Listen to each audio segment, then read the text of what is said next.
সামনেই ন্যাড়াতলির শ্মশান। হেঁটে চলেছি এক মনে।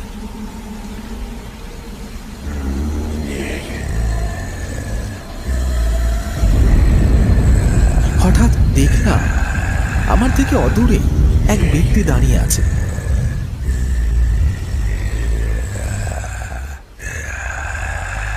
এই রাতের বেলা দাঁড়িয়ে দাঁড়িয়ে বৃষ্টিতে ভিজছেন কেন? এই যে কে আপনি?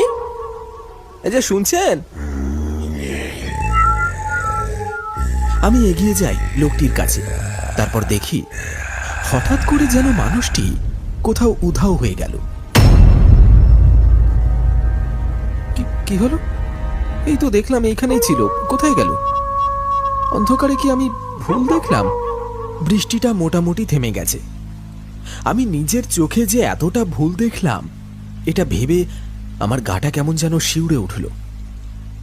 হঠাৎ পিছন থেকে যেন কেউ আমার নাম ধরে ডাকলো, পলাশ,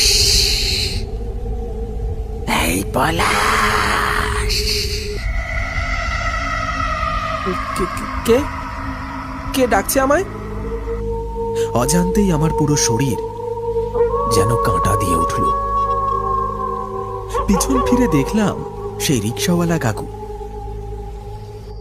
এ কি, আপনি এখনো বাড়ি যাননি?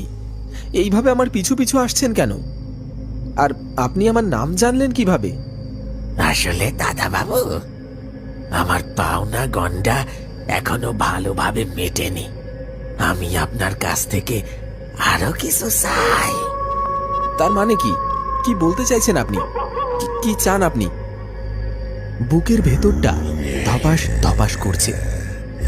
নির্ঘাত লোকটির কোনো বদ মতলব আছে। এতক্ষণ মনে হচ্ছিল লোকটি খুব ভদ্র, নম্র, সভ্য, কিন্তু এখন যেন সেই রিক্সাওয়ালাকে দেখে ভয় লাগতে শুরু করেছে। হঠাৎ করে ওনার গলার স্বরও কেমন যেন পাল্টে গেছে। আপনার গলার স্বরের কি হলো? এইভাবে কথা বলছেন কেন? আমার গলার কিছু হয়নি, আমরা এইভাবেই কথা বলি। মানে কি বলতে চাইছেন কি আপনি? কি আর চাইব? যা চাইব তুমি দিতে পারবে?